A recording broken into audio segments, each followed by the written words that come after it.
Hello everyone, this is Crazy Orchid Lady, and I know I promised you a blooms video, but guess what? Everything's not blooming yet.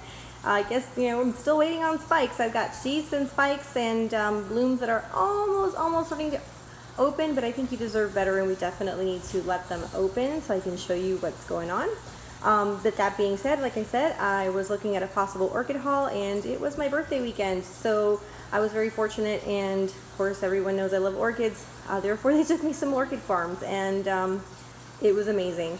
There are orchid farms in Central Florida, all over Florida, but I went to one that was actually recommended by Maria Young. If you haven't checked out her YouTube channel, it's MyOrchidAdventures with Maria Young, and it was amazing. I went to Tom Ritter Orchids, and it was just like walking through a jungle. Now, if anyone decides that they want to go, Tom Ritter Orchids is actually located in Kissimmee, St. Cloud, which is in Central Florida.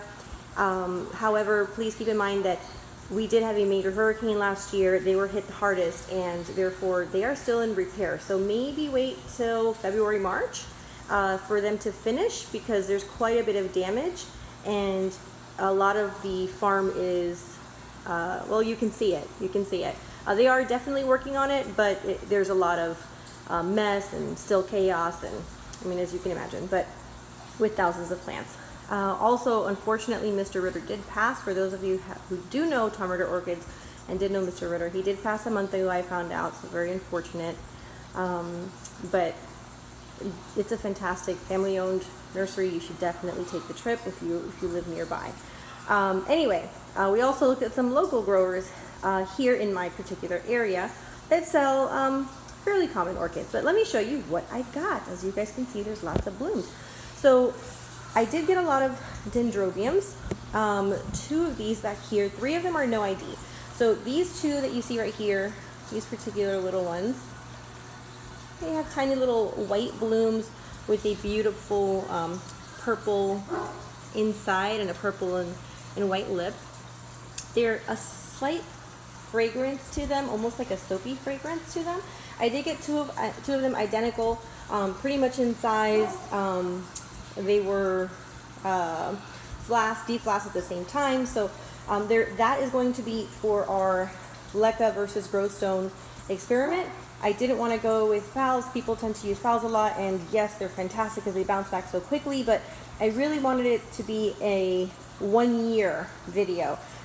Really, you need a full cycle of growth to be able to kind of work with something. At least that's how I feel.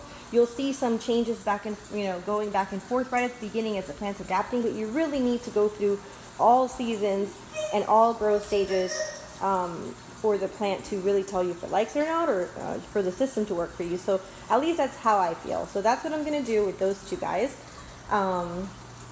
And this dendrobium is just all white, has again a very light kind of a soapy fragrance as well, which is kind of cool because they are fragrant, and I don't own any fragrant dendrobiums.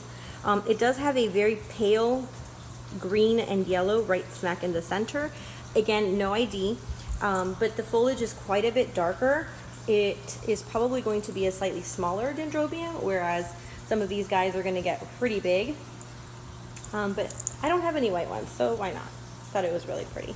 Then I also saw, which I already have, but mine for whatever reason is not doing very well, and it doesn't seem to be bouncing back. So I saw the Dendrobium Little Green Apples, kind of a classic orchid to get into if you are someone that's already got orchids and you've got dendrobiums, but you're starting to kind of venture into something a little bit harder to find, or more, things that you would see at a show. This is one of those.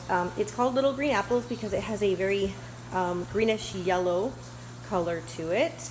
And then the lip is very beautiful, as you can see, all that striping and spotting in this almost like burgundy maroon color. So it's very, very pretty. This one I have not detected any fragrance on. As far as I know, I don't believe that they are fragrant. But it is very, very pretty. Had some very healthy canes to it. So I decided to go ahead and pick it up because it looks way nicer than mine does. In the back, you will see these two huge spikes. That one has not opened. This one has, are actually coming from one cane, and this is also one of those classic, almost iconic dendrobiums. This is the Dendrobium Burana Sundae. It is just gorgeous. It's basically a pale yellow or pale to bright yellow background, as you can see on the back of that one, which starts fading into what looks like brown but is really more of a maroon color, and then it deepens into this beautiful burgundy, and you still have that yellow kind of peeking through all over the edges, and then this absolutely gorgeous burgundy dark wine lip, and it's just, I love the combination. It's just beautiful. And she was just so big and robust and healthy, and I've kind of always been teetering on the edge of getting this one or not, just because I do have a beautiful burgundy dendrobium already, but then again I thought, you know, I don't really have too many dendrobiums, so why not? Let's see what happens. So we're gonna get it. So I got her, and then now we're going to go into the orchids that I have been kind of looking for. So Tom Ritter Orchids had, like I said, quite a bit of damage, but always the opportunity to get some great values. On the plants that were not in the best condition or that needed a major repot, were behind, needed to be cleaned, whatever that was, you guys know me, I am one for the scratch and dent section, this sale bin. I'm gonna look for those deals. So I found these three guys. This one is an Angraecum. It is the Angraecum Sesquipedale, and this one is the variety Bosserii, and it's also crossed with the sibling Bosserii. So it is the Sesquipedale variety Bosserii. So it's not the huge Sesquipedale. The Bosserii tends to be a little bit more compact, but still a beautiful, beautiful orchid that I've been wanting in my collection, and now I own it. So I'm very happy, and I got it for a steal.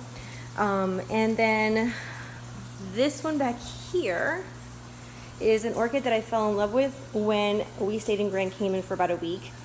This is actually and some of you will see those giant bulbs there. It is a Grammatophyllum, which is a ginormous monster of an orchid.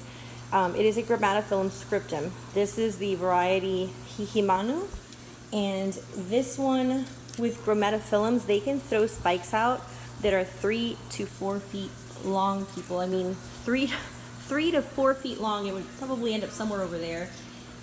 They did have them in bloom. She had a lot of them in bloom. As you can see, they need a major repot. It needs to be cleaned out. It needs a lot of help. But she had tons of them in bloom. I chose not to get one in bloom, and this is the reason why. Is this one had 2 directions of growth on it. The roots, although it does need a major repot, looked pretty darn good. And overall, foliage-wise, looked much healthier, whereas the other ones had a bloom, but the foliage didn't look so great. They only had 1 direction of growth. This was the only one with 2.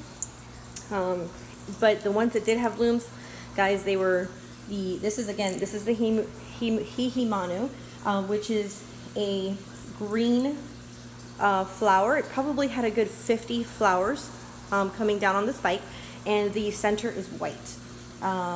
Fragrance wise, I didn't really pay attention, so I can't really speak for that, but I will tell you when mine blooms, because this guy should definitely bloom, and possibly on both of these growths. So fingers crossed. Last but definitely not least is one that I've actually been looking for a very long time, because as I said before, I don't really do bulbophyllums, and I was given a Longissima. The only bulbophyllum that I've always wanted to do is actually this Elizabeth Ann Buckleberry. And it is very similar to the Longissima because it kind of drapes down, but the coloration is just beautiful. And I found it. So it's a little guy, but I would expect it to bloom by next year for sure. But again, I got it for a steal. So wanted to show you guys kind of what I have been doing. This was my little birthday haul from my family to me. And as you can see, I've got pots and everything. I'm going to be repotting the ones that are not currently in bloom, with the exception of this white one, because that media is just really, really bad. It's just really bad. It's so broken down, it's almost dirt. But with the exception of that particular dendrobium, all the other ones will be staying in their current medium until they drop their blooms, and then I will be moving them into their respective pots. The two purple and white dendrobiums in the back will actually be part of that Growstone versus Leca semi-hydro experiment. So keep an eye out for that. I'll be filming that probably in about a month. I'm gonna have to postpone it a bit because I do want to wait for those blooms to drop so I can enjoy them. So other than that, guys, thank you so much for watching this quick little update and this quick little haul video. Once everything gets in place and I get everyone situated, I will go ahead and film, and hopefully by that time all the rest of my orchids will have opened their beautiful blooms, because it's getting pretty nice out there, guys. Anyway, so have a great rest of your day. Enjoy the rest of your week. Thanks for watching.